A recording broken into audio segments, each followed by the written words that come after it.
DJ spoken English channel එක වෙතින් අද මම ඔයගලන්ට කියලා දෙන්න යන්නේ නහය හාරනවට මොකද්ද ඉංග්‍රීසි වලින් කියන්නේ කියලා. මම ගිහාන් ජයසුන්දර.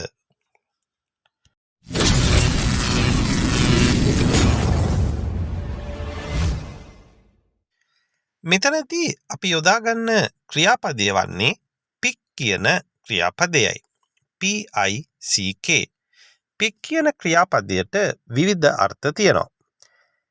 ඇඟිල්ලකින් යම් දෙයක් හාරනවටත් අපි pick කියලා කියනවා. දැන් බලන්න ඔයාගේ නහය හාරන්න එපා.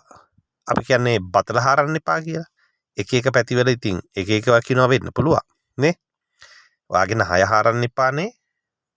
Don't pick your nose. Don't pick your nose. එතකොට නැත්නම් do not pick your nose කියන්න පුළුවන්.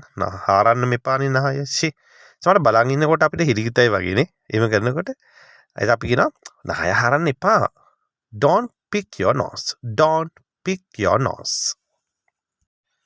ඒ වගේම කෙනෙක් එයාගේ නහය හාරන වෙලාවේදී අපිට අහන්න පුළුවන් මේ ඇයිනේ ඔයාගේ නහය හාරන්නේ? ඇයි ඔයාගේ නහය හාරන්නේ? Why are you picking your nose? ඒ කියන්නේ මේ වෙලාවේ හාරනෝනේ. ඒක අපි ඉස්සෙල්ලා ing වලින් කතා කරන්න ඕන. ප්‍රශ්නය අහන්න ඕන. Why are you picking your nose? ඇයි ඔයාගේ නහය හාරන්නේ? ඒ වගේම මම දැක්කා ඇය නහය හාරනවා. මම දැක්කා එයා නහය හාරනවා. I saw her picking her nose.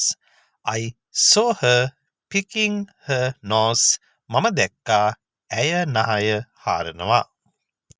දැන් කොහොමද ඉංග්‍රීසි වලින් කියන්නේ ඇයට නහය හැරීමේ පුරුද්දක් තියෙනවා කියලා.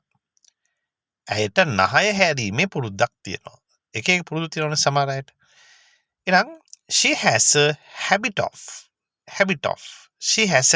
of picking her nose. She has a habit of picking her nose කියලා කියන්නේ ඇයට නහය හැරීමේ පුරුද්දක් තියෙනවා. ඒ වගේම ඔයාට ලැජ්ජ නැද්දනේ හැමෝම ඉස්සරහා ඔයාගේ නහය හාරන්න. සමහරු ඉතින් තනක් මුතනක් නැහැ. පුරුද්දට බතල හාර ඉන්නවා ඉතින් නේ. ඒ වගේලාට ඉතින් අපි කියනවා අයියෝ ඔයාට ලැජ්ජ නැද්ද මේ හැමෝම ඉස්සරහා මේ නහය හාරන්න?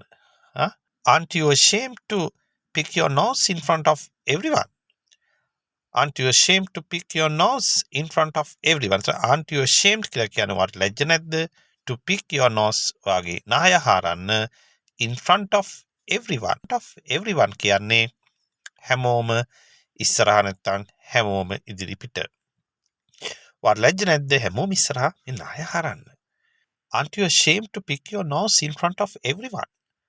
Aren't you ashamed to pick your nose in front of everyone?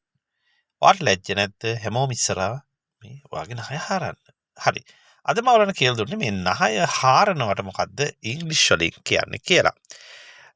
ඉතින් මේ භාවිතයත් ඉගෙන ගන්න අපි තවත් වීඩියෝ එකකින් හම්බෙමු. එතෙක් ඔබට සුබ දවසක්.